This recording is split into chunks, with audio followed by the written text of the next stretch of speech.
Minnesota, Timberwolves in 5. They said Lakers in 5. I said Lakers in 6. You said Lakers in 7.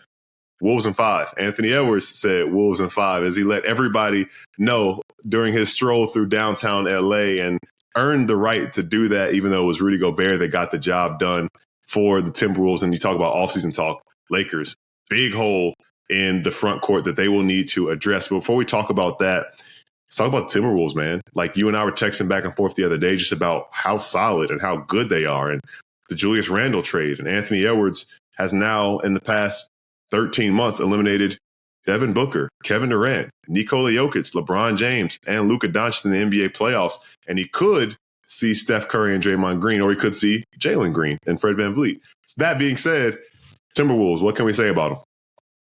That was the most dominant I've ever seen Rudy Gobert play in my entire life. Like that was FIBA. That's not even FIBA Rudy. No, that's not even FIBA Rudy. That was like, even Shaq is giving him praises at halftime. That's when you know. And like they were laughing about it, but that's when you know. Like he was like, I can't believe I'm saying this. Rudy Gobert is dominating this game. And dominating was an understatement. And granted, like Jared Vanderbilt is doing everything he can down there. Dorian Finney-Smith is doing everything he can down there. But they just had no bigs, and Rudy was eating. It felt like he dunked every single ball that he touched. He grabbed 24 rebounds, had 27 points. Just a complete wire-to-wire dominating fashion. By the Timberwolves. It felt like, they were the better team. JJ Redick even said it himself in the post-game interview. Like he was like, it kills me to say it, but it feels like we lost to the better team. And you and I, like we talked about it a little bit last week. It's like the Lakers went into this series as favorites, but they clearly had some holes on the roster. The Wolves are just a deeper team. They made it to the conference finals last year, so they shouldn't catch anybody by surprise, but they continue to get picked against, like you and I did. And then as the series started to play out, it became pretty evident that like the Lakers are doing everything they can just to hang in these games. Like the Wolves, when they weren't in the lead, it was because it felt like they were slipping, not necessarily because the Lakers looked good. Like, you know what I mean? So, like you said, a lot of the conversation today is around like what the Lakers didn't do and where they go from here and everything like that. But, in light of celebrating the Wolves, like this is a team that now all of a sudden, I still think the Warriors end up winning tomorrow and they end up moving on. That's not going to be an easy series because even though they like to play small, it's different with Draymond there than it is when you have Dorian Finney-Smith or Jared Vanderbilt, in the middle. Like Draymond is one of the greatest defenders of all time, and he's going to make Rudy's life hell. It's not going to be as easy, but he would have done that regardless.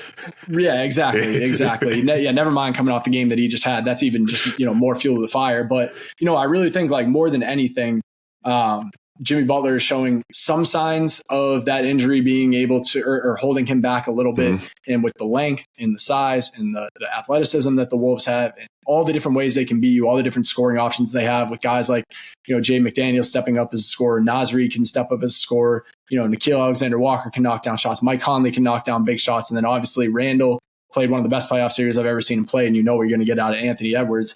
It's just like, I'm starting to believe that they can go to the conference finals and beat the Warriors just because Steph still shoulders so much of the offensive load for Golden State. And if Jimmy's not at 100%, he's going to have to continue to do that. And with all the different bodies that they can throw at Steph and make his life difficult, the Warriors aren't going to come by easy offense. And the Wolves are a team that's been there before. Like, don't get me wrong, the Rockets are defending the Warriors with everything they have, but they have a lot of inexperienced guys who haven't been there before. And we're seeing that with Jalen Green and his struggles, and Fred's finally shooting it well. But, their offense has not been consistent all year long anyway. And we've talked about that over and over again, where with the Wolves, you feel like they have more consistent sources of offense to go with the defense that will make life hell for the Warriors.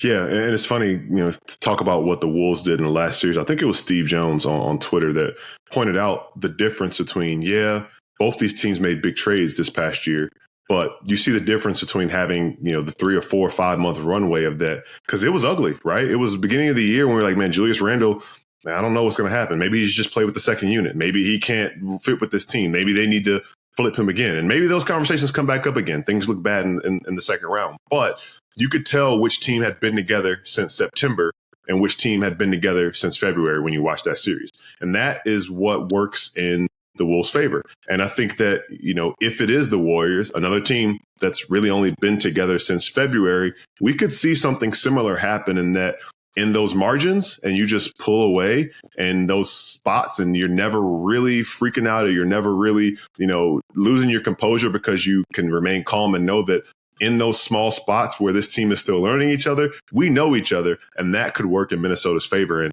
it's really cool to see Anthony Edwards as being a playoff riser. Crazy to see. I don't know if you saw the graphic, but he has the top 4 scoring games in Timberwolves playoff history. I think it's 44, 2 games of 43, and a game of 42, or maybe a game of 41. And I'm putting you on the spot here. Do you know there's only one other Timberwolf to score 40 points in a playoff game? He's done it twice. You know what it is? It can't be Kevin Garnett if you're asking me like that. It's not KG. I'll give you one hint. You see him a lot when you watch NBA playoff basketball. I see him a lot when he's very present in games you watch. Sam Cassell. There it is. Damn, there man. it is. Okay. All right. 240 balls. 240 balls for Sam Cassell. So the 2004 playoff run was the first time in playoff history the Timberwolves went to the conference finals. That was KG's MVP season. So it is cool to see some sustained success with the Timberwolves now. Franchise has been around 37 years. We're in year 5 of Ant's career, and they've built something around them. Credit to them. People laughed at the Rudy Gobert trade. People laughed at the Julius Randle trade, and it's paying off, especially if they get back to the conference finals back-to-back years, which you and I aren't ruling out here. So it'll be definitely interesting to see how that goes. And before we go to the break, we said we weren't going to talk too much about eliminated teams, but pettiness. Mark Williams. How about the smiley face? The smiley face on just one emoji, smiley face on Twitter. Basically, as soon as the buzzer sounds on a night where the Lakers get out rebounded by 17 and they lose a game where the Timberwolves missed over 40 3-pointers. And then, of course, for good measure, he went on Instagram story, stopped by my biggest hater's funeral just to make sure, So he posted that on the story as well. The Lakers, we talked about it. LeBron, I think, was the tallest person that played more than 5 minutes for that game. Maxi Kleber played 5 minutes in that game. LeBron may be done, said he might retire, maybe not retire. We'll see.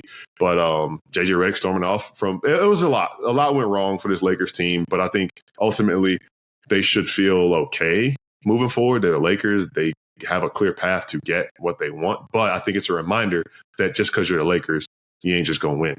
You know what I mean? You got to go get it. No, I mean, we should just play back the entire segment that we had on like Mark Williams on the pod last week. How big of a difference that he could have made in this postseason, because the 7th grader that is probably getting shots up in his gymnasium for the first round pick that they got back from rescinding that trade can't exactly help them in the NBA playoffs right now. Or couldn't have helped them last night either when they were still in the NBA playoffs. But, there's been a lot of just drastic talk about the Lakers today, but whether it's like Luka, whether it's LeBron, the future of the franchise, we know that is inevitably how that was going to be covered more than the Wolves winning, which is why I'm glad that we gave the Wolves some shine. Yeah. As far as where the Lakers go from here, I mean, it was pretty self-explanatory. Rob Pelinka and JJ Redick had their exit interview with the media today. They need a lob catching, rim running, rim protector. They need more athleticism in defensive help on the wing. And I think the biggest takeaway, and so they say right now, is that the idea is to build around LeBron, Luka, and Austin Reeves. Now, I'm sitting on my couch last night and I'm kind of giggling to myself because I'm like, you know what the Mavs could use? Another on-ball creator. You know what the Lakers could use? Another rim protector. And I'm like, would Daniel Gafford for Austin Reeves work, or would Derek Lively for Austin Reeves work? And this is obviously, I don't know how the salary matches up. I don't know anything like that. I was just kind of giggling to myself thinking about that last night, where I'm like, it makes sense. Maybe they bark back up that tree, but Rob and Nico got to go grab a coffee in Dallas and talk that one over. But they obviously have a lot of areas where they need to improve. I thought Pelinka had a great quote today. He was like, after that midseason trade, trading a center for a point guard, even as generational as Luka is, it felt like trying to build a plane in the sky. And I was like, that's a great analogy. You're trying to do this on the fly. This is a team that, isn't perfectly built around a typical Luka Doncic team, the way that, he has played on teams in Dallas in the past. Him and LeBron and AR trying to figure it out together on the fly as 3 guys who are at their best when the ball is in their hands. It was never going to be pretty. You and I talked about that over and over and over again on here. They ended up winning one more postseason game than the Mavs did. So I'm sure that there are some Mavs fans that were watching that with a big smile on their face. Nico Harrison was probably, lighting up a cigar and had a nice glass of whiskey while he was watching the downfall of his rivals there. But, it's going to be a busy offseason. Lakers are going to be at the forefront of it. We already talked about the Giannis stuff. The Kevin Durant stuff has been buzzing ever since the Suns were eliminated from the playoffs. So, I'm expecting a lot of player movement. I'm expecting a lot of star players on the move. And I mean, LA is always going to be a destination. So I'm curious to see what they can pull off. There you go right there. That last 3.5 minutes was our preview of our off-season preview. Thanks for checking out NBA Soundsystem Canada on YouTube. If you haven't already, make sure to subscribe below and find us wherever you get your podcasts. And on Instagram, we have weekly episodes and bonus content throughout the week.